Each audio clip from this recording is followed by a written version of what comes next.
You know how sometimes you meet someone and, well, it just clicks. Yeah. You feel instantly understood, like you're sort of speaking the same language. Hmm. But then other times, it feels like you're just talking to a brick wall. Yeah, it can be tough. That connection, or maybe the lack of it, often comes down to this thing called rapport. And that's exactly what we're diving into today. Yeah, our mission here is to really get under the skin of rapport. Hmm. We want to show you why it's much more than just a nice feeling. It's actually a powerful tool. A tool. Yeah, in pretty much any area of life. And importantly, we've looked at some really interesting research on building these connections, these two-way streets. We want to pull out the practical steps you can actually use. Exactly. We've gone through some insightful stuff that really unpacks the nuts and bolts of building rapport. Right. And here's something that might be a bit surprising. Yeah. It's not some like magical gift only a few people have. Not at all. It's a skill. You can learn it, you can develop it. And it seems to have a pretty significant impact on, well, everything from career success to just everyday chats. It really does. Okay, so let's dive in. Fundamentally, what is rapport?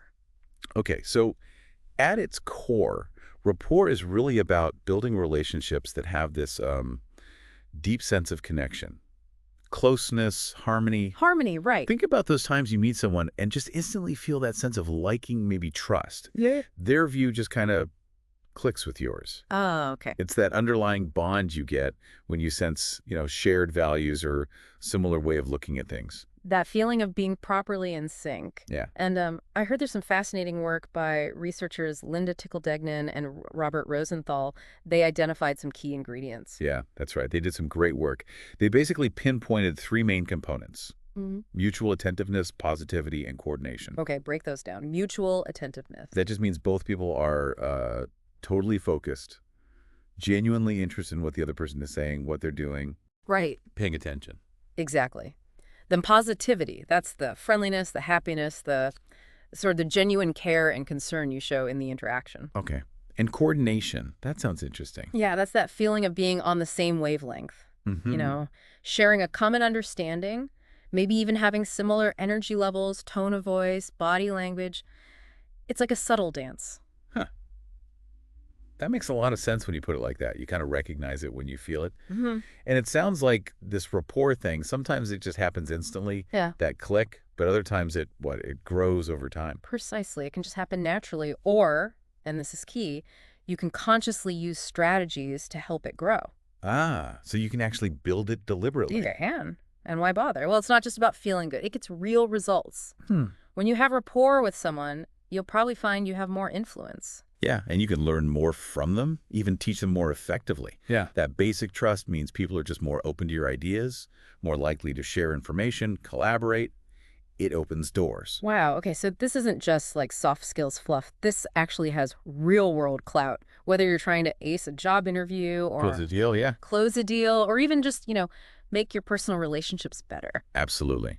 And it's probably worth just quickly mentioning trust here. Okay. Rapport and trust often go together, but they're slightly different. Rapport is more about that initial connection, that shared feeling. Trust is more about reliability, integrity, knowing someone will follow through. Gotcha. They help each other, but aren't quite the same thing. Exactly. Okay. So we get what rapport is, why it's valuable. Now, the practical bit. How do we actually build it? The sources laid out 6 key steps. Let's start with the first one, being thoughtful. What's that about? Right. This one really hits home how important those first moments are.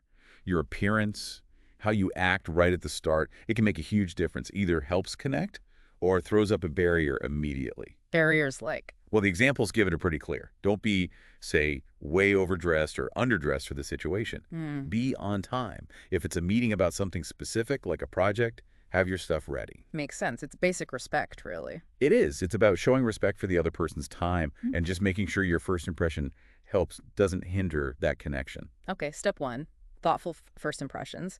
Step 2 is remembering the basics of good communication. Sounds fundamental. It really is the bedrock, isn't it? These are the things that make people feel, well, comfortable, respected, actually heard. Like what specifically? Things like being aware of cultural differences, offering a genuine smile, looking relaxed, trying to remember names. That's a big one. Oh, yeah. Remembering names is huge. It is. Good posture, actually listening, active listening, and, not overstaying your welcome, they might seem obvious. But easy to forget sometimes. Exactly. But doing these basics consistently, it builds trust, it shows empathy, it makes the other person feel like you're truly engaged. You just can't build strong rapport without this foundation. Definitely not. Okay, step 3, finding common ground. This is where we start digging a bit deeper, right?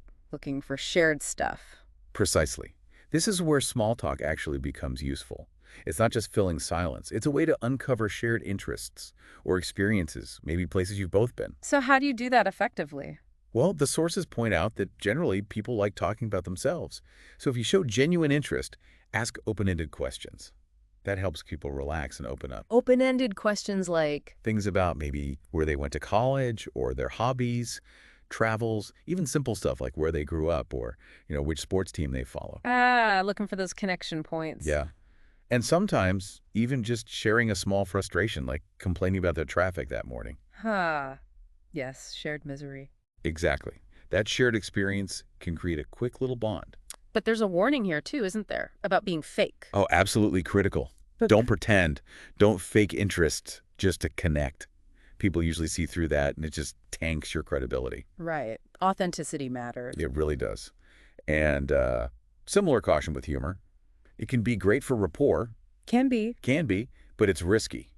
What you think is funny might fall flat or even offend someone else. So, especially early on, probably best to be a bit careful with the jokes. Play it safe. Good advice. Okay, 4th step.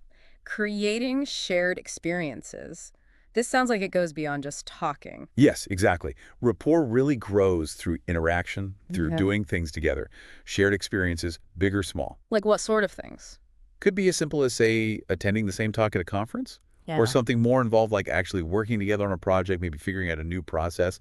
Collaborating. Yeah, that act of working together, solving problems, planning something that could build a really strong sense of connection and sort of shared purpose. Yeah, I can see that. You're literally getting in sync by doing something together. Okay, 5th step. Being empathic. This feels really important for understanding the other person. Empathy is absolutely essential. It's about more than just hearing words. It's about trying to genuinely grasp their perspective, recognize their emotions. How do you cultivate that? You need to actively try and learn what makes them tick. Their likes, dislikes, needs, wants, problems, successes. So asking good questions again. Asking those open-ended questions, Yeah. definitely. But also really listening to the answers.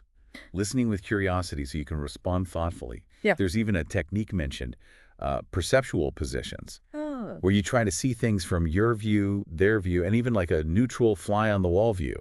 It helps get a fuller picture. interesting. So it's about truly understanding their world, not just nodding along. Exactly.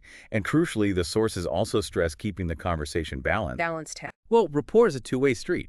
If one person just talks and talks, it's hard to connect. You need that back and forth, both people sharing, both feeling heard. Right, a give and take. Makes sense. Okay, the final step, number 6. Mirroring and matching. This is the one people often think of, isn't it? Subtly copying someone. It often is, yeah. And it comes from research showing we tend to like people we see as similar to us. Mirroring and matching are just subtle ways to create that feeling of similarity. And it's not just words, right? Not at all. Remember, a huge chunk of communication is nonverbal. Tone of voice, body language, that carries a lot of weight. So what are the specific techniques here? How do you mirror or match? Well, mirroring might be subtly adopting similar body language. Maybe their posture, a common gesture, but maybe using the opposite hand so it's less obvious. Matching is similar, maybe using the same hand. You could also gently adjust your sort of temperament. If they're quite introverted, maybe you tone down your energy a bit, or vice versa, just to put them at ease. Using similar language helps too, simple versus technical, maybe echoing a key phrase they used. And speech patterns. Yeah, matching things like the tone, the speed, the volume of their speech. Apparently, there is even FBI research showing that subtly matching speech patterns can really help people feel comfortable and understood. Wow, the FBI uses this. Yeah. Okay. But again, the key is subtlety, right? Don't be creepy about it. Absolutely crucial. You cannot be obvious. Overt mimicry just comes across as weird or mocking. Right. It kills rapport instantly. So it needs to feel natural. Completely. Yep. Like a natural synchronization. The other person shouldn't even consciously notice it. Hmm, Practicing, maybe role-playing, can help you get the hang of doing it smoothly. good tip. And, as the sources warn, if someone is very aware of body language, trying too hard to mirror can totally backfire. So stay relaxed, be appropriate, don't force it. Right. Be subtle, be natural. Okay, so we've covered the 6 steps for building rapport, but what if? What if you lose it? What if that connection breaks down? Can you get it back? It's possible, but rebuilding lost rapport definitely takes time and effort and patience. What's the first step? You need to address why it broke down. Be honest, be humble, maybe offer a simple explanation if one's needed, and definitely apologize if you're in the wrong. Own it, basically. Yeah. Then you really need to focus on rebuilding any trust that was damaged. That means going the extra mile, being super reliable, keeping your promises, transparency, and showing you genuinely care about their needs. That's vital for reconnecting. So it really requires a commitment to fixing things and understanding their side. Okay, let's try and wrap this up. Key takeaways for everyone listening. Okay, so fundamentally, rapport is about that mutual trust, that connection, that feeling of affinity. Right.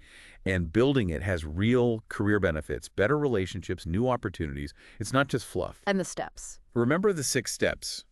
Being thoughtful initially, getting the communication basics right, finding common ground, creating shared experiences, being empathic, and using mirroring and matching subtly. A practical toolkit. Exactly. And while deep rapport often builds over time, you can use these strategies to get that connection started pretty quickly when you need to. So it really is a skill we can all learn and develop. And it sounds like it has pretty profound effects, personally and professionally. It's about really connecting. That's the heart of it. It comes back to those core things. Mutual attention, positivity, that feeling of being coordinated, Yeah. in sync. And by consciously trying these steps we talked about, you can genuinely get better at it. This has been incredibly useful, thank you. So for you, our listener, here's something to chew on. How might consciously trying out some of these rapport building techniques change your next conversation, your next interaction? What new possibilities could that actually unlock for you? Maybe start paying a bit more attention to your interactions with this new lens and just see what happens.